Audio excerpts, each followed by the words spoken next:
1962 के वॉर के बाद से हम लोग भूल चुके हैं कि चाइना हमारा भाई है, क्योंकि हिंदी चीनी भाई भाई सिर्फ और सिर्फ 1962 तक हुआ। पंचशील प्रिंसिपल्स आप लोगों ने साइन तो करे बट फुलफिल कभी नहीं करे। आप आज की डेट में तवांग में हमारे साथ क्लैश कर रहे हैं, गलवान में हमारे साथ क्लैश कर रहे हैं, डोकलाम का हमारा इशू हुआ है। यानी कि कहीं ना कहीं आप हम लोगों को हराने के लिए काम कर रहे हैं। 2008 के बाद से पूरा विश्व बदल चुका है। जापान आ चुका है, कोरिया आ चुका है, भारत आ चुका है, चाइना आ चुका है। डॉलर की हेगेमनी यानी कि डॉलर की जो डिमांड है ऑल ओवर दी वर्ल्ड, उसको गिराने के चक्कर में लगे हुए हैं। यानी कि डॉलर का वर्चस्व खत्म कर दें, ये एक बहुत ही रिडिकुलस आइडिया है, परंतु इस बार वो हाथ नहीं जोड़ पाएंगे क्योंकि उनके ऊपर एक और डिलेमा आ चुका है। यानी कि वो कहीं ना कहीं फंस चुके हैं। ये काफी सारे वॉर क्राइम्स कर रहा है, ह्यूमैनिटेरियन क्राइसिस कर रहा है, इंडिविजुअल के राइट्स का हनन कर रहा है, यूक्रेनियन राइट्स का हनन कर रहा है। Hello everyone, welcome to Chahal academy. ये इन डेप्थ एनालिसिस आपके यूपीएससी सिविल सर्विस के सभी टॉपिक का 360 डिग्री कवरेज देगा, जिससे आपकी सिविल सर्विस की प्रेप और इजी और वन स्टॉप सोल्यूशन बन जाएगी। आज के comprehensive current affairs series topic wise news analysis में हम कवर करने वाले हैं ब्रिक्स। आइए स्टार्ट करते हैं। हेलो दोस्तों, welcome back to the explainer series. आज का जो टॉपिक है वो है ब्रिक्स। ब्रिक्स बहुत ज्यादा न्यूज में चल रहा है दोस्तों, बिकॉज ऑफ सर्टेन इवेंट्स। पहले तो हम लोग वो आर्टिकल्स देख लेते हैं जहां पर हमें इस बात से वाकिफ हो जाएंगी कौन कौन सी चीजें हैं जो ब्रिक्स में इस समय चल रही हैं, and then we will cover it 360 degree, यानी कि आप जानते ही हैं होलिस्टिक कवरेज करेंगे ब्रिक्स के ऊपर। स्टार्ट करते हैं। सबसे पहले कौन सा आर्टिकल जो इस समय मौजूद है, देखिए द इकोनॉमिस्ट का एक आर्टिकल है जहां पर यह लिखा है what is the future of the BRICS. BRICS एक इंटरनेशनल ऑर्गेनाइजेशन है। आईआर के अंदर GS2 में आप पढ़ते हैं ये सारी ऑर्गेनाइजेशंस, और ये जितनी भी ऑर्गेनाइजेशंस हैं यूपीएससी पर्सपेक्टिव से काफी ज्यादा इंपॉर्टेंट है। एंड वन सच जो इंटरनेशनल ऑर्गेनाइजेशन है दोस्तों वो है BRICS. Brazil, Russia, India, China, South Africa वाली जो ऑर्गेनाइजेशन है, इसमें आप देखेंगे रशिया एक बहुत ही इंपॉर्टेंट मेंबर है। रशिया की जो हेड है व्लादिमीर पुतिन, इस बार वो साउथ अफ्रीका में होने वाली एनुअल समिट में मौजूद नहीं होने वाले हैं। इस वजह से ये आर्टिकल आया है कि क्या ब्रिक्स का फ्यूचर है, क्या ब्रिक्स अपने इस फ्यूचर में डेवलप कर पाएगा या फिर ये यहीं का यहीं स्थायी रह जाएगा, यानी कि it is going to be diminishing trend में पहुंच जाएगा। तो आपको ये देखना पड़ेगा क्या इसका रेलेवेंस फ्यूचर में बढ़ने वाला है या नहीं बढ़ने वाला है, उसी पे ये आर्टिकल है। अब सवाल ये है कि इस आर्टिकल की शुरुआत कहां से होती है। देखिए यहां पे बोला जा रहा है on August 22 the 15th annual summit of the BRICS. अब 15th एनुअल समिट है, हम पढ़ेंगे, बट यहां पे देखिए for the first time one of the blocks leaders will be absent and that is Russia. Russia पहली बार होगा कि किसी समिट में नहीं पहुंचने वाला है और ये सुर्खियों में आ चुका है। अब जब ये सुर्खियों में आ चुका है तो आपको ये भी पता होना चाहिए कि व्लादिमीर पुतिन क्यों नहीं पहुंच पाएंगे साउथ अफ्रीका, या वो आना ही क्यों नहीं चाहते हैं। यहां पर आप देखेंगे कि एक्चुअल में यहां पर जो साउथ अफ्रीका के प्रेसिडेंट हैं साइरिल, इनके ऊपर एक बहुत बड़ी जिम्मेदारी आ चुकी है दोस्तों, क्योंकि एक तरफ on the one hand you will see वो ब्रिक्स नेशन के एक बहुत ही इंपॉर्टेंट मेंबर है और वो इस बार के एनुअल समिट को होस्ट भी कर रहे हैं। और होस्ट में आप जानते हैं जो होस्ट करता है वो सभी अपने गेस्ट को वेलकम करता है, हाथ जोड़ के नमन करता है और बुलाता है अपने राष्ट्र में, परंतु इस बार वो हाथ नहीं जोड़ पाएंगे क्योंकि उनके ऊपर एक और डिलेमा आ चुका है। यानी कि वो कहीं ना कहीं फंस चुके हैं। किस बात पर? बिकॉज ही यानी कि South Africa is a member of the international criminal court. International criminal court Rome statute से बनाई गई एक बॉडी है। रोम स्टैच्यू आप देखेंगे एक इसका फॉर्मल एग्रीमेंट है जिसको आप साइन करते हैं तो you become a member to the ICC. Actual में आप सभी जानते हैं कि आईसीसी और आईसीजे के बीच में एक बहुत बड़ा फर्क है। आईसीजे यानी कि international court of justice. International court of justice जो एक ऑर्गेनाइजेशन है, याद रखिएगा, वो यूनाइटेड नेशंस के अंदर एक परमानेंट ऑर्गन है, परंतु आईसीसी इंटरनेशनल क्रिमिनल कोर्ट एक रोम स्टैच्यू से बनाई गई ऑर्गेनाइजेशन है जो कि वॉर क्रिमिनल्स यानी कि इंडिविजुअल्स को भी ट्राई कर सकता है, उनको भी सजा सुना सकता है और जेल में डाल सकता है। इस इंडिविजुअल्स को सजा सुनाने के बाद जो इसका इंप्लीमेंटेशन होता है वो जनरली कौन करता है? यूएनएससी के P5 यानी कि परमानेंट 5, जो कि आप जानते हैं यूके है, फ्रांस है, रशिया है, चाइना है और यूएसए है। ये P5 नेशंस होते हैं, ये इस डिसीजंस को एनफोर्स कराते हैं। अभी बात ये हो रही है कि आप सभी जानते हैं रशिया यूक्रेन वॉर चल रहा है। इस रशिया यूक्रेन वॉर के अंदर रशिया काफी सारी एट्रोसिटीज कर रहा है, किसके ऊपर? यूक्रेन के ऊपर। और ऐसा ये कहना है वेस्टर्न नेशंस का, यानी कि USA led group, Japan led group या फिर यूरोप लेड ग्रुप, ऐसा कहते हैं कि ये रशिया है काफी सारे वॉर क्राइम्स कर रहा है, ह्यूमैनिटेरियन क्राइसिस कर रहा है, इंडिविजुअल के राइट्स का हनन कर रहा है, यूक्रेनियन राइट्स का हनन कर रहा है। और इसीलिए व्लादिमीर पुतिन जो हेड है रशिया के, उनको अरेस्ट करा जाए। आईसीसी यानी कि इंटरनेशनल क्रिमिनल कोर्ट, जो कि वॉर इंडिविजुअल्स यानी कि वॉर क्राइम्स और इंडिविजुअल्स, जेनोसाइड, टेररिज्म, इन सब पर अपना एक दे सकता है, क्या कहते हैं हम उसे, जजमेंट दे सकता है दोस्तों। उसने इस बात को बोला है यहां पर कि व्लादिमीर पुतिन को जल्द से जल्द अरेस्ट करा जाए। अब सवाल यह है कि साउथ अफ्रीका के अंदर अगर वो व्यक्ति ब्रिक्स की समिट लेने आते हैं as a party to the Rome statute, as a party to the ICC, एक जिम्मेदारी बनती है साउथ अफ्रीका की कि वो व्यक्ति को यानी कि व्लादिमीर पुतिन को अरेस्ट करें और आईसीसी को सौंपे, जिन पर फिर केसेस चलाए जाएं और वॉर क्राइम्स या जेनोसाइड या फिर ह्यूमैनिटेरियन क्राइसिस के ऊपर जो इंडिविजुअल्स को ट्राई करता है उसके तहत काम किया जाए। परंतु यहीं पर ब्रिक्स नेशन के तहत वो होस्ट हैं और उनको वेलकम भी करना है रशिया के प्रेसिडेंट को। अब सवाल ये है वो क्या करें। सो इसी पूरे मुद्दे पर आप देखेंगे कि रशिया ने खुद ही मना कर दिया है कि we will not visit BRICS summit of the 2023।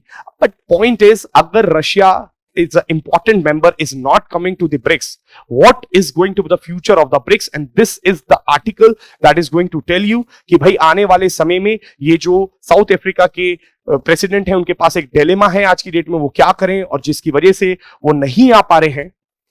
हो सकता है फ्यूचर में इस ब्रिक्स की रेलिवेंस कम हो जाए। That is one article.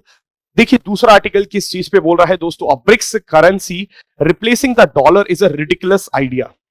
अब क्या सवाल है, इस पर भी हम बात करेंगे। अभी आने वाली इसी वीडियो में हम लोग डिस्कस करेंगे कि किस प्रकार से ये लोग सभी जितने भी ब्रिक्स के मेंबर हैं डी डॉलराइजेशन यानी कि डॉलर की हेगेमनी यानी कि डॉलर की जो डिमांड है ऑल ओवर दी वर्ल्ड उसको गिराने के चक्कर में लगे हुए हैं। डॉलर का जो वर्चस्व है बना हुआ है, जो पेट्रो डॉलर सिस्टम चल रहा था, आप सभी जानते होंगे पेट्रो डॉलर सिस्टम जो पहले से चल रहा था, उसको एंड करने की बात कर रहे हैं। ऑल ओवर द ग्लोब अपनी करेंसीज की डिमांड को बढ़ाने की बात कर रहे हैं, वेयर एज डॉलर को खत्म करने की बात कर रहे हैं। बट इसी पर एक आर्टिकल आया है, BRICS currency replacing the dollar is a ridiculous idea, यानी कि ये बहुत दूर की सोच है कि आज हम ब्रिक्स के जितने भी नेशन है करेंसी ले आए और डॉलर को दूर कर दें, यानी कि डॉलर का वर्चस्व खत्म कर दें। ये एक बहुत ही रिडिकुलस आइडिया है, says the top economist who name the group unless China and India become allies। बहुत इंपॉर्टेंट पॉइंट बोल रहे हैं कि भारत और इंडिया को अलाई बनना पड़ेगा, यानी कि एक बहुत बड़ी प्रॉब्लम है ब्रिक्स के अंदर कि भारत और इंडिया आज भी अलाई नहीं है, दोनों आपस में एक राइवलरी में लड़ रहे हैं।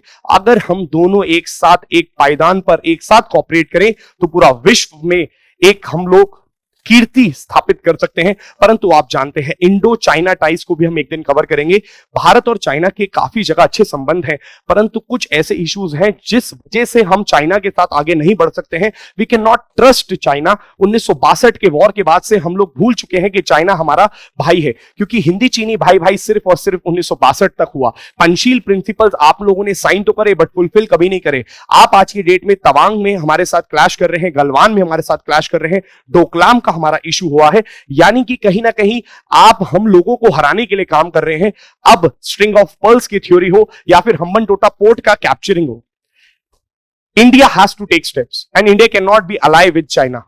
But still the top economist is saying if you really want to replace this dollar, if you really want to counter America की हेगेमनी जो 2008 के बाद खत्म हो चुकी है ऑफिशियली, बट अनऑफिशियली वो आज तक खत्म नहीं मान रहा है। यानी कि जो मल्टीपोलर वर्ल्ड है जो 2008 के बाद से शुरुआत हो चुकी थी, 1991 से 2008 तक का जो समय रहा वहां पर यूएसए काफी टॉप पे रहा। हम बोलते हैं कि यूनिपोलर वर्ल्ड रहा, एकमात्र सिर्फ और सिर्फ यूएसए ने राज्य किया। बट 2008 के बाद से पूरा विश्व बदल चुका है, जापान आ चुका है, कोरिया आ चुका है, भारत भारत आ चुका है, चाइना आ चुका है, यहीं पर ब्राजील उभरा है, साउथ अफ्रीका उभरा है, इजराइल उभरा है, यूरोपियन नेशंस उभरे हैं।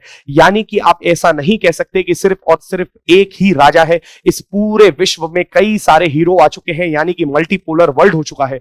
इस पोलर वर्ल्ड को वापस से बाइपोलराइज करने की अगर जो इच्छा रखता है यूएसए, उसको खत्म करना चाहते हो, तो you need to come up with China, and this is the article that is telling you. आगे भी हम लोग इस पर डिस्कशन करेंगे, बट ये भी एक आर्टिकल यहां पे मौजूद है।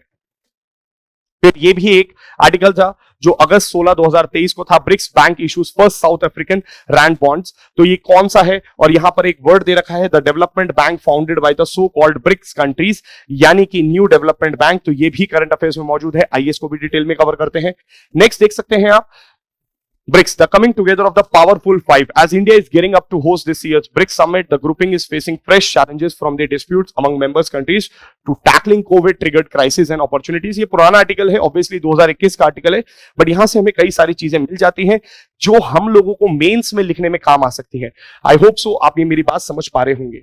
नेक्स्ट देखिए, and last, the BRICS nation offers a new world order, यानी कि आगे आने वाला जो वर्ल्ड का ऑर्डर है, जैसा कि मैं आपको बता भी रहा हूं कि 1945 से पहले का जो वर्ल्ड ऑर्डर था उसे सिर्फ हम बोलते थे यूनिपोलर वर्ल्ड, यानी कि uni means single, polar means एक साइड ही झुकाव था, और वो सिर्फ यूके की तरफ था, यानी यूके था पापा, यूके था राजा, यूके था पूरा का पूरा वर्ल्ड के अंदर ऑर्डर को सेट करने वाला।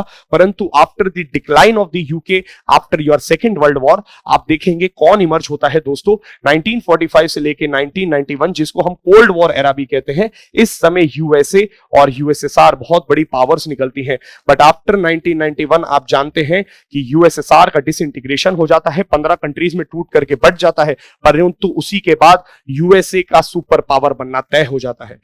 And 2008 it is multipolar world, यानी कि भारत अपनी फॉरेन स्ट्रैटेजी में, फॉरेन पॉलिसी में मल्टीपोलराइज्ड वर्ल्ड को सपोर्ट करता है, क्योंकि यहां पे किसी एक के पास झुकाव नहीं है, काफी सारे सेंटर ऑफ पावर्स हैं जो वर्ल्ड के ऑर्डर को सेट करने वाले हैं।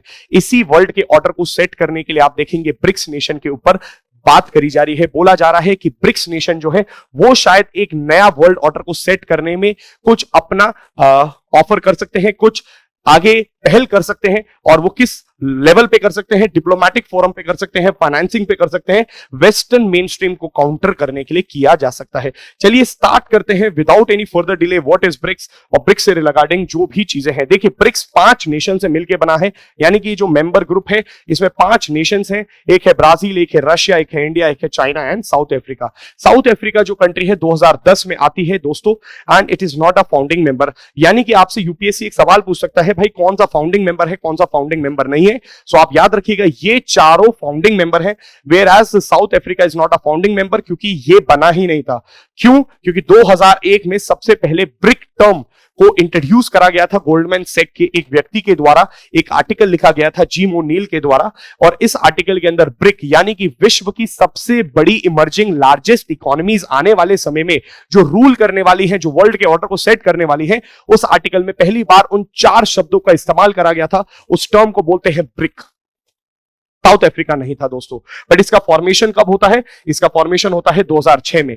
BRICS nation got formed in 2006, and देखिए यहीं पे एक बात याद रखिएगा, इसलिए मैं बोल रहा हूं कि ब्रिक्स में एस जो है वो 2010 में आया, south Africa entered in 2010, hence it is not a founding member. Founding member सिर्फ और सिर्फ 4 रहे। हेडक्वार्टर्स कहां पे है इसका? शंघाई में, याद रखिएगा। अच्छा, पहली समिट क्या होता है दोस्तों? समिट वो मीटिंग होती है या वो एक प्लेटफॉर्म होता है जहां पे हेड ऑफ द स्टेट आकर के रिप्रेजेंट करते हैं। याद रखिएगा ब्रिक्स की समिट लेवल मीटिंग होती है, यानी कि ये एक ऑफिशियल ग्रुप है, अनलाइक अदर ग्रुप्स। जैसे it is not like IBSA, India, Brazil, South Africa, ये भी एक ग्रुप है, but it is not like that, it is a dialogue forum. जबकि ब्रिक्स आपका एक समिट लेवल का प्लेटफॉर्म है, जहां पे आपके जैसे प्रधानमंत्री मोदी जी आते हैं, व्लादिमीर पुतिन आते हैं, हेड पहुंचते हैं, head of the state, summit level meeting. अब सवाल यह है कि पहली समिट लेवल मीटिंग क्या 2006 में हुई? यूपीएससी बोलेगा पहली बार ये लोग 2006 में मिले। गलत, 2006 में पहली बार नहीं मिले, ये पहली बार मिले 2009 में रशिया के अंदर। जब रशिया के अंदर ये लोग मिले, तब इन लोगों ने डिसाइड किया कि भाई इसके बाद से हम लोग हर साल मिलेंगे।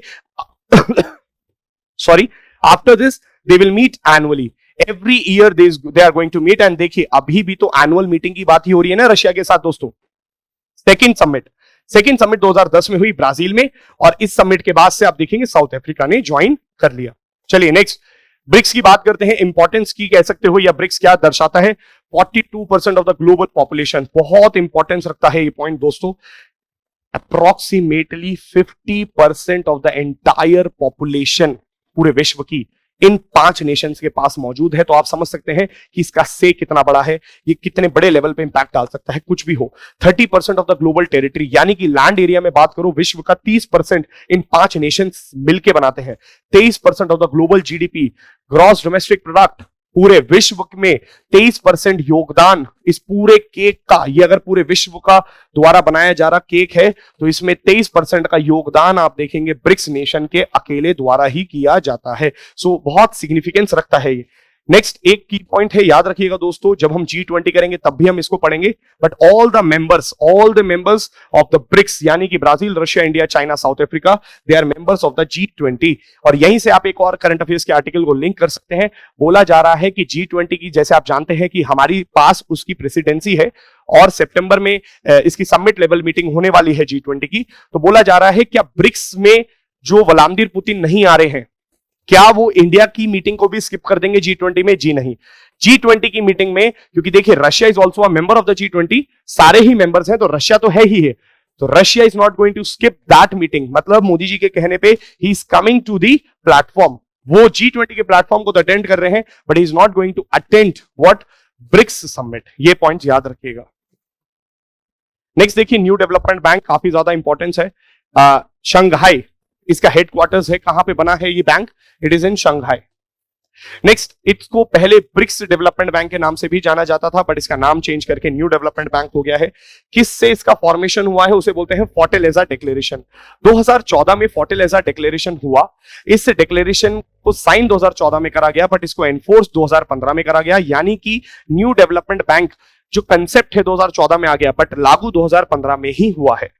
इसकी $100 बिलियन की ऑथराइज कैपिटल है, यानी कि बैंक की जो टोटल कैपिटल वो इशू कर सकता है, टोटल कैपिटल का साइज कितना है? $100 billion. And every nation has brought around $20 billion. यानी कि आप ऐसा लगा लो ये ऑथराइज है, यानी कि मैक्सिमम है। अगर मैं बोलता हूं ये मैक्सिमम कैपिटल अगर हर नेशन लेके आता है, कितना कितना पैसा लेके आता है? क्या यहां पे रिच कंट्री ज्यादा लाएगी, गरीब कंट्री कम लाएगी? यानी कि साउथ अफ्रीका कम लाएगा और इंडिया ज्यादा लाएगा, रशिया ज्यादा लाएगा, चाइना ज्यादा लाएगा? नहीं, ये इक्वल वोटिंग पावर पे काम करता है। याद रखिएगा, equal voting power among 5 countries, no country has the veto power. और यहां पे जो वोटिंग मिलती है, it is not subscription, capital subscription पे नहीं है। जैसे आप देखेंगे एशियन डेवलपमेंट बैंक है या फिर एडीबी है, यहां पे कैपिटल सब्सक्रिप्शन होती है, मतलब जो जितना पैसा लाएगा उसका उतना से है। जैसे अगर मैं बोलता हूं एशियन डेवलपमेंट बैंक पे जापान और यूएसए ने अपने पास बहुत ज्यादा से रखा हुआ है, या फिर एशियन इंफ्रास्ट्रक्चर इन्वेस्टमेंट बैंक में सिंगल लार्जेस्ट होल्डर कौन है? यहां पे चाइना है। सो आप समझ सकते हैं, बट यहां पर ऐसा नहीं है। क्यों ऐसा नहीं है? याद रखिएगा दोस्तों, इंडिया यहां पर है। जहां पर भी इंडिया होता है, इंडिया डेमोक्रेसी को प्रमोट करता है, इंडिया किसी को भी वीटो नहीं लेने देता है, वो छोटे और बड़े राष्ट्रों में फर्क नहीं करता है। सो इंडिया के द्वारा प्रपोज्ड ये प्लान भी था, तो यहां पे इंडिया ने बोला भाई सिंपल सी बात है, अगर आप बैंक बनाते हैं तो सबको इक्वल वोटिंग राइट्स दीजिए, सबको इक्वल अधिकार दीजिए, और 5 की 5 कंट्रीज जितनी भी है, ये याद रखिएगा, इन सभी 5 कंट्रीज के पास समान अधिकार है, समान पैसा लेके आए हैं। अगर 100 बिलियन टोटल है, टोटल लाना है तो सब 20-20-20-20 लेके आएंगे। नेक्स्ट, यूपीएससी कहेगा ये जो बैंक है ना, सिर्फ और सिर्फ ब्रिक्स के मेंबर के लिए बनाया हुआ बैंक है। बैंक का काम क्या होता है आप जानते हैं, यहाँ पे डिपॉजिट लेता है और लोन्स देता है। सस्ते रेट्स पे लोन मिलेंगे, तभी तो हम लोगों ने ये बैंक बनाया है। बट सवाल ये है कि भारत को तो लोन मिल जाएगा क्योंकि भारत इसका मेंबर है, क्या ऑस्ट्रेलिया को भी लोन मिल जाएगा जो इसका मेंबर नहीं है, या ऐसा कोई भी नेशन जो ब्रिक्स का मेंबर नहीं है उसको क्या लोन मिल सकता है ब्रिक्स के द्वारा? Yes, the point is yes, it can finance to any country, किसी भी राष्ट्र को पैसा दे सकता है। याद रखिएगा दोस्तों, जितने भी बैंक्स हैं, कोई भी बैंक उठा लीजिए, ये किसी को भी फंड कर सकते हैं, परंतु अपने मेंबर्स को आसान शर्तों पे, आसान रेट्स पे फंड किया जाता है in comparison to another public. तो अनदर मेंबर्स को थोड़ा सा इंटरेस्ट रेट ज्यादा चार्ज करेंगे, ऑब्वियसली अपने मेंबर्स को कम दिया जाएगा, बस यही फायदा होता है। और यहां पर एक बात याद रखिएगा, it can finance to any country outside the BRICS also. Next, इसको ऑल्टरनेटिव माना जाता है अमेरिकन और यूरोपियन बैंक्स का। देखिए, अमेरिकन और यूरोपियन बैंक्स के द्वारा बनाया गया एशियन डेवलपमेंट बैंक है। एशियन डेवलपमेंट बैंक कह लो या फिर वर्ल्ड बैंक कह लीजिए, आईएमएफ कह लीजिए, ये बैंक्स जो इनके द्वारा बनाए गए, जो इनको सॉफ्ट पावर की तरह घोषित करते हैं, विश्व के अंदर एक प्रसिद्धता देते हैं, ये एक ऑल्टरनेटिव है। यानी कि तराजू को बैलेंस करा जा रहा है। एक तरफ आईएमएफ है, एक तरफ वर्ल्ड बैंक है, एक तरफ एशियन डेवलपमेंट बैंक है, तो दूसरी तरफ आप देखिए यहां पर इन लोगों ने खोला है न्यू डेवलपमेंट बैंक। ये एक ऐसा बैंक है, क्योंकि आप देखो वेस्टर्न नेशंस यहां पे मेंबर नहीं है, ब्राजील है, रशिया है, इंडिया है, चाइना है, साउथ अफ्रीका है। तो अगर मैं कंपैरेटिवली बोलूं, रशिया, इंडिया, चाइना, ये तीनों वो राष्ट्र हैं जो वेस्टर्न नेशंस को एक तरीके से बहुत बड़ा काउंटर बैलेंस करने के लिए बैठे हैं। नेक्स्ट देखिए, ये पब्लिक यानी कि सरकारी प्रोजेक्ट, गवर्नमेंट प्रोजेक्ट्स को तो देता ही देता है, प्राइवेट पार्टीज को भी दे सकता है। यानी कि अंबानी जी को लोन लेना है वो भी ले सकते हैं न्यू डेवलपमेंट बैंक से, कोई भी प्राइवेट पर्सन ले सकता है, ये बात भी याद रखेगा। वो बोलेगा सिर्फ और सिर्फ सरकारें ले सकती हैं किसी नेशन की, ऐसा नहीं है, कोई भी व्यक्ति बैंक से पैसा उठा सकता है, बस शर्तें अलग अलग रहेंगी। Countries apart from BRICS can also be members. अब देखो यहां पे क्या बोल रहा है, लोन तो दे सकता है, बट क्या ब्रिक्स के न्यू डेवलपमेंट बैंक में कोई मेंबर बन सकता है? हाँ बन सकता है, यूपीएससी आपसे पूछ सकता है, तो ये पॉइंट याद रखिएगा। Apart from BRICS any country can be member, कोई भी बन सकता है। जैसे बांग्लादेश इज अ मेंबर, आप देखिए जाके चेक करिए, बांग्लादेश एक मेंबर है न्यू डेवलपमेंट बैंक का, बट ब्रिक्स का नहीं है। बहुत ध्यान से सुनिएगा, ब्रिक्स का मेंबर नहीं है, न्यू डेवलपमेंट बैंक का एक मेंबर है बांग्लादेश। बनाया जा सकता है, बट उसकी शर्त है। शर्त क्या है कि भाई ब्रिक्स नेशन के पास जो शेयर होल्डिंग है वो कभी भी 55% से कम नहीं जाएगी। यानी कि मैक्सिमम 45% तक जो शेयर होल्डिंग है उसको बेचा जा सकता है, सेल किया जा सकता है। मिनिमम सब ब्रिक्स के ओरिजिनल मेंबर्स यानी कि Brazil, Russia, India, China, South Africa, हर एक व्यक्ति 11% तो अपने पास रखेगा ही रखेगा। 45% तक दिया जा सकता है, बाकी नेशंस को लाया जा सकता है, but majority will always be held with the Nations original. चलिए, कंटिंजेंसी रिजर्व अरेंजमेंट एक और चीज बनाई गई थी। फर्टिलाइजर डिक्लेरेशन आपको याद होगा 2014 में साइन करा गया, एनफोर्स 2015 में करा गया। इसी फर्टिलाइजर डिक्लेरेशन से आप जानते हैं कि एनडीबी बना, इसी से CRAB आया, यानी कि कंटिंजेंसी रिजर्व अरेंजमेंट भी इससे आया है। It helps in the balance of payment crisis. यानी कि दोस्तों बैलेंस ऑफ पेमेंट क्राइसिस, जब आप लोग इकोनॉमिक्स पढ़ेंगे तब आप ये बात बिल्कुल अच्छे से जानते होंगे कि current account, capital account, current account में जब घाटा आता है यानी कि हम जिसे कैट बोलते हैं, उसकी भरपाई हम लोग कैपिटल अकाउंट से करते हैं। कैपिटल अकाउंट में आप जानते हैं कि FPI आता है, FDI आता है, कई सारी ऐसी ट्रांजेक्शंस आती हैं जहां से हमारे पास मनी इनफ्लो आता है फॉरेक्स के रूप में।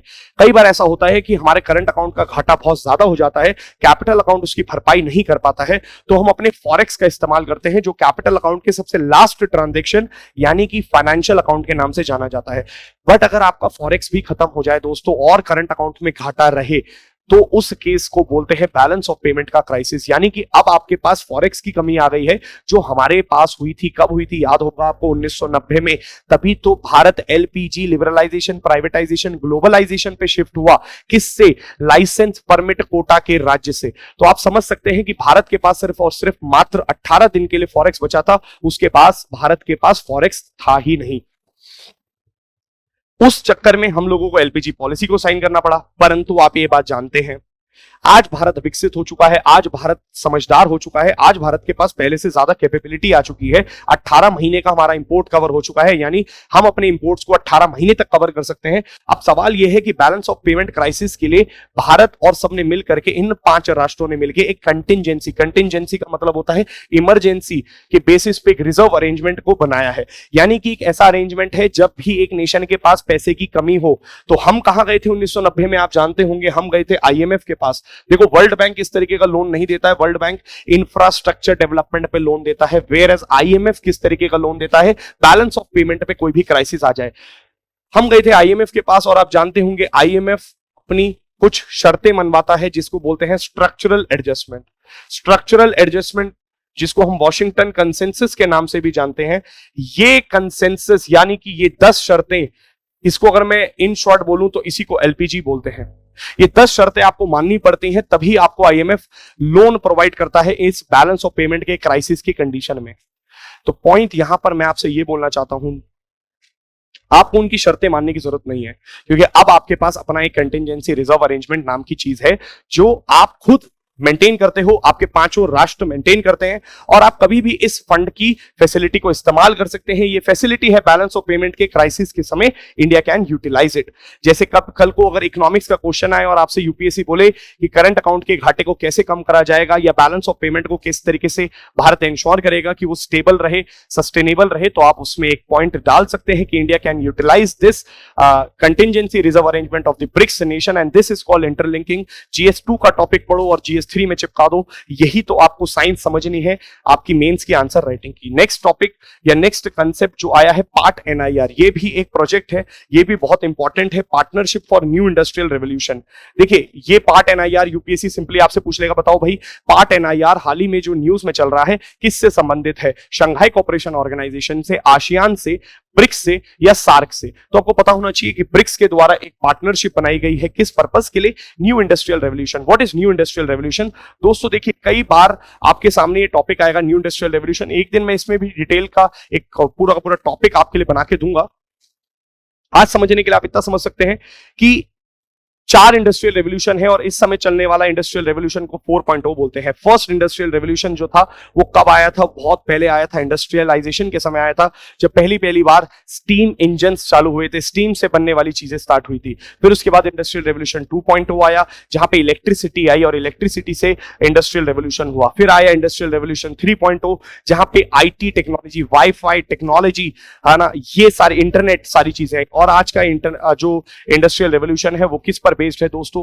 वो बेस्ड है nano technology, biotechnology, quantum technology, cryptography, blockchain technology, robotics, nano super computers. It is based upon artificial intelligence, augmented reality, VR, virtual reality, metaverse। इन सभी कंसेप्ट्स को अगर मैं क्लब टुगेदर कर दूं तो उसे बोलते हैं IR 4.0।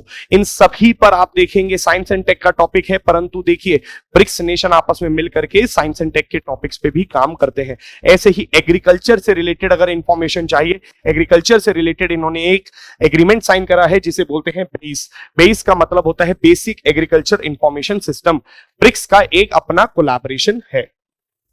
चलिए आगे बढ़ते हैं, अब बात करते हैं इंपॉर्टेंस ऑफ द ब्रिक्स। देखो दोस्तों आपसे सवाल पूछा जा सकता है यूपीएससी में कि भैया ब्रिक्स की इंपॉर्टेंस बता दीजिए। देखिए 5-6 पॉइंट्स हैं इसमें, आप आंसर फॉर्म कर सकते हैं। फर्स्ट ऑफ ऑल जियोपॉलिटिक्स के लिए जो मैंने आपको बताया, मल्टीपोलैरिटी यानी कि विश्व के अंदर एक स्टेबिलिटी को क्रिएट करने के लिए, विश्व के अंदर एक बैलेंस को मेंटेन करने के लिए, 2008 के बाद चलने आने वाला मल्टीपोलर वर्ल्ड को जिंदा रखने के लिए, बाइपोलर या यूनिपोलर ना हो जाए विश्व, उसमें बहुत जरूरी है कि वेस्टर्न नेशंस को टक्कर देने के लिए यहां पे ईस्टर्न नेशंस या फिर ब्रिक्स का होना जरूरी है।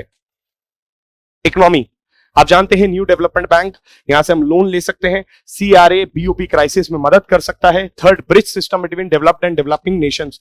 देखिए डेवलपिंग और डेवलप्ड नेशंस के बीच में एक ब्रिज का काम कर सकता है, भारत यही तो काम कर रहा है। नेशंस के बीच में एक पुल का काम करता है, डेवलप्ड और डेवलपिंग नेशंस के बीच में जो गैप है उसको भारत भरने की कोशिश कर रहा है और यही काम ब्रिक्स भी कर रहा है। आप देखेंगे कि जितना भी ब्रिक्स नेशन है आपस में यूरो की तरह एक कॉमन करेंसी का गठन करना चाह रहे हैं ताकि किसी भी तरीके से जो डॉलर है उसकी हेगेमनी को तोड़ा जा सके। हर चीज आज की डेट में हम डॉलर पे नापते हैं। हम क्यों बोलते हैं कि $1 82 रुपए का चल रहा है? क्यों नहीं हम लोग बोलते हैं कि $1 कितने डॉलर का चल रहा है? तो सवाल यह है कि हर चीज डॉलर से इसलिए नापी जाती है। एक दिन हम इस पर भी डिस्कशन करेंगे, इंटरनेशनलाइजेशन ऑफ रुपी। ये टॉपिक भी मैं लेके आऊंगा, बट एक बात याद रखिएगा दोस्तों, जो भी इंटरनेशनलाइजेशन ऑफ रुपी का कंसेप्ट है वो ये कहता है कि भाई रुपी को आगे बढ़ाओ, यानी कि अपनी लोकल करेंसी का ज्यादा यूज करा जाए, ना कि डॉलर का। क्योंकि डॉलर के साथ एक बहुत बड़ी समस्या है, आपको फॉरेक्स के रूप में डॉलर मेंटेन करना पड़ता है, करेंसी एक्सचेंज का रिस्क आपको हमेशा बनाए रखना पड़ता है। अगर हम किसी भी तरीके से कॉमन करेंसी यानी कि एक ऐसी करेंसी जो 5 राष्ट्रों में चल सके, उससे हमारा ट्रेड का मुनाफा होगा, हमारे यहाँ FDI बढ़ेगा, FPI बढ़ेगा, बहुत सारी चीजें हो सकती हैं। बट हाँ जी, कॉमन करेंसी की बात हो रही है और ये एक बहुत ही सिग्निफिकेंस रखता है। काउंटर टेररिज्म पे ये सारी कंट्रीज आपस में एक साथ बात करती हैं। इन्होंने एक प्लान भी अडॉप्ट करा था जिसे बोलते हैं BRICS counter terrorism plan. Business council है इनकी एक, जो बिजनेस के रिगार्डिंग किस तरीके से हम लोग व्यापार बढ़ा सकते हैं एक बिना एफटीए करे, उस पर भी बात करता रहता है। नेक्स्ट देखिए, इंडो पैसिफिक स्ट्रैटेजी बहुत इंपॉर्टेंट है कि भारत की जो इंडो पैसिफिक स्ट्रैटेजी है, जिसमें हम लोग बोलते हैं free, open, fair, inclusive and always running Indo Pacific, जो किसी का अधिकार नहीं है, ट्रांसपेरेंट होना चाहिए, ओपन होना चाहिए, इंक्लूसिव होना चाहिए, जिसमें सब पे अधिकार होना चाहिए।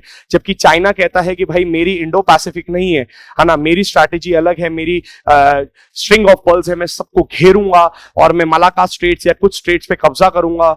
चाइना अपना जो बेल्ट एंड रोड इनिशिएटिव चला रहा है उसको दूर किया जा सकता है, यानी कि चाइना के सामने अपने कंसर्न्स को रखा जा सकता है। इंडो पैसिफिक स्ट्रैटेजी पर आप बात कर सकते हैं इस ब्रिक्स के प्लेटफॉर्म पे, क्योंकि ये सभी मेजर नेशंस हैं जो ट्रेड में बहुत बड़े उपयोगी साबित होते हैं। नेक्स्ट देखिए, न्यूक्लियर टेक्नोलॉजी आपको लेनी है या एनएसजी में मेंबरशिप चाहिए, उसके लिए भी आप देखेंगे कि न्यूक्लियर सप्लायर्स ग्रुप में मेंबरशिप के लिए you need the yes of China, you need the yes of Russia. वैसे तो रशिया हाँ करता ही है, but obviously you need the, हाँ आपको हामी चाहिए किसके द्वारा, चाइना के द्वारा। तो एक मेंबरशिप आसान हो सकती है अगर हम लोग इस ग्रुप के मेंबर हैं। नेक्स्ट, यूएनएससी में परमानेंट मेंबर्स हैं तो रशिया और चाइना, आप अगर इधर हैं तो काफी फायदा पहुंच सकता है, यूएनएससी के रिफॉर्म्स में फायदा हो सकता है। कल को P5 नेशंस को अगर हमें एक्सपैंड करना है, परमानेंट 5 में इंडिया को लाना है, यू नीड देम, करेक्ट। फिर देखिए, डिजास्टर ह्यूमैनिटेरियन असिस्टेंस में आप बहुत बड़ी भूमिका निभा सकते हैं। आप समझ सकते हैं कि भाई ह्यूमैनिटेरियन एंड डिजास्टर रेजिलिएंट जो भी एक्सरसाइजेस हैं वो इनके साथ करी जा सकती हैं फ्यूचर में, आने वाले समय में। और last but not the least, that is tourism. Tourism को बढ़ावा मिल सकता है, आपस में राष्ट्र एक दूसरे के साथ कल्चरली कनेक्ट हो सकते हैं, एजुकेशन में काम कर सकते हैं। सो ऐसी कई सारे फील्ड्स हैं जहां पर हम लोग वर्क कर रहे हैं और कर भी सकते हैं। So importance is very huge, but there lies certain challenges which we need to know, जो यूपीएससी आपसे सवाल में पूछ सकता है। सबसे पहला ज्योग्राफिकल सेपरेशन। देखिए, जो राष्ट्र है बटे हुए हैं, फॉर एग्जाम्पल मैं आपको बोलता हूं इधर रशिया है, इधर चाइना है, ओके, इंडिया इधर है, फिर साउथ अफ्रीका इधर है, आप देखिए ब्राजील इधर है, तो इंटीग्रेशन नहीं है, कॉमन लैंड आपस में जुड़े हुए नहीं है सबके, तो geographically they are so distant कि ट्रेड बढ़ाना सिर्फ एक कंसेप्ट हो जाता है, क्योंकि इतने दूर दूर है कि सिर्फ बातें तो हो जाती हैं बट ट्रेड बढ़ा नहीं है। नेक्स्ट देखिए, लैक ऑफ पॉलिटिकल होमोजेनिटी। अरे भाई, रशिया और चाइना अथॉरिटेटिव है, बाकी सब डेमोक्रेसी है, कैसे विचार मिलेंगे? विचारों में मतभेद होने की वजह से हम लोग ब्रिक्स नेशन को आगे नहीं बढ़ा पा रहे हैं। नेक्स्ट देखिए, सबसे इंपॉर्टेंट जो इंडिया वर्सेस चाइना राइवलरी, जिसपे आर्टिकल भी आया था जो बोल रहे थे कि भैया भारत और चाइना के अगर एलाइज हो जाएं तो डी डॉलराइजेशन सक्सेसफुल हो सकता है। वो बात बिल्कुल सही है, भारत और चाइना की राइवलरी चलती है ब्रिक्स के अंदर, जिसकी वजह से ब्रिक्स अपने चरम पे काम नहीं कर पाता है, अपने मैक्सिमम पे काम नहीं कर पाता है। No unanimous views. देखिए, यूनानिमस का मतलब होता है एक साथ, सबके एक सहमति नहीं है किस पर, यूएनएससी के रिफॉर्म्स पर। अरे भाई, चाइना चाहता ही नहीं है कि P5 को एक्सपैंड करा जाए, वो बोलता है P5 को एक्सपैंड करना है तो भारत को बोलो एनपीटी साइन करे, बोले भारत को बोलो कि पाकिस्तान भी इसका मेंबर बनेगा। अरे भाई, ये तो बहुत बड़ी समस्या है, पाकिस्तान को परमानेंट 5 का मेंबर बना दोगे, वो तो भोपू बजाता रहेगा बीटो बीटो, वो हम नहीं कर सकते। So you need to know कि यूनानिमस व्यूज नहीं है सभी के। रशिया चाहता है आज, साउथ अफ्रीका कोई एक्सेप्ट नहीं कर रहा है, कोई कहता है ब्राजील नहीं आना चाहिए, जबकि ये G4 नेशंस के मेंबर हैं। Next, Ukrainian issue. अरे भाई, रशिया यूक्रेन के ऊपर जो अटैक्स कर रहा है उसमें साउथ अफ्रीका का अलग मानना है, इंडिया का अपना मानना है, चाइना का अपना मानना है, ब्राजील का अपना मानना है, तो they all are not on the same side when it comes to Ukraine crisis. Pressure from the west, जैसा अभी मैंने आपको बताया, आईसीसी एक बहुत बड़ा इंपॉर्टेंट पॉइंट हो सकता है कि आईसीसी की वजह से, इंटरनेशनल क्रिमिनल कोर्ट की वजह से पुतिन की एंट्री नहीं हो पा रही है साउथ अफ्रीका में, which is a hindrance, which is another problem. और वेस्ट हमेशा भारत पे भी प्रेशर बनाता है, क्योंकि ये सभी नेशंस जो है आप देखेंगे इट इज काउंटरिंग वेस्टर्न हेगेमनी। अब जैसे इसमें बोला जा रहा है कुछ समय में ईरान एंट्री लेने वाला है। अब ईरान इज अनदर नेशन जो कि एक्चुअल में यूएसए के काउंटर में रहता है। सो सवाल यह है कि प्रेशर फ्रॉम द वेस्ट, इसको भारत कैसे टैकल करेगा, यानी कि एक बहुत बड़ा चैलेंज है। ग्रेटर डोमिनेंस ऑफ चाइना, इस पूरे के पूरे इशू में आप देखेंगे चाइना का डोमिनेंस अधिकतर ज्यादा देखने को मिलता है। जैसे अगर मैं बोलूं एक फैक्ट के रूप में, चाइना की जो जीडीपी है वो बाकी सारे चारों मेंबर्स की जीडीपी के ट्वाइस है। सबको इकट्ठा कर लो, फिर उसका मल्टीप्लाई कर दो, उससे भी ज्यादा चाइना की जीडीपी अकेले की है। सो सवाल यह है कि चाइना में डोमिनेंस है। शंघाई एनडीबी बना शंघाई में, हर चीज शंघाई में, शंघाई बहुत ज्यादा इंपॉर्टेंस दे रहा है, यानी कि चाइना का डोमिनेंस दबदबा यहां पे ज्यादा है, जिसकी वजह से डेमोक्रेसी होने के बावजूद भी, वीटो ना होने के बावजूद भी ये प्लेटफॉर्म आगे काम नहीं कर पाता है। सो दोस्तों, आई होप सो आपको ब्रिक्स से रिलेटेड सभी चीजें क्लियर होंगी, सारे फैक्ट्स आपके पास मौजूद हैं। आप अटेम्प्ट करिए प्रीवियस ईयर के क्वेश्चंस, कोई भी क्वेश्चन को जाके चेक करिए, आपको सॉल्यूशंस मिल जाएंगे यहीं से। And I hope so this was a informative session. Will meet again with another explainer video. Till then, thank you so much, will see you again.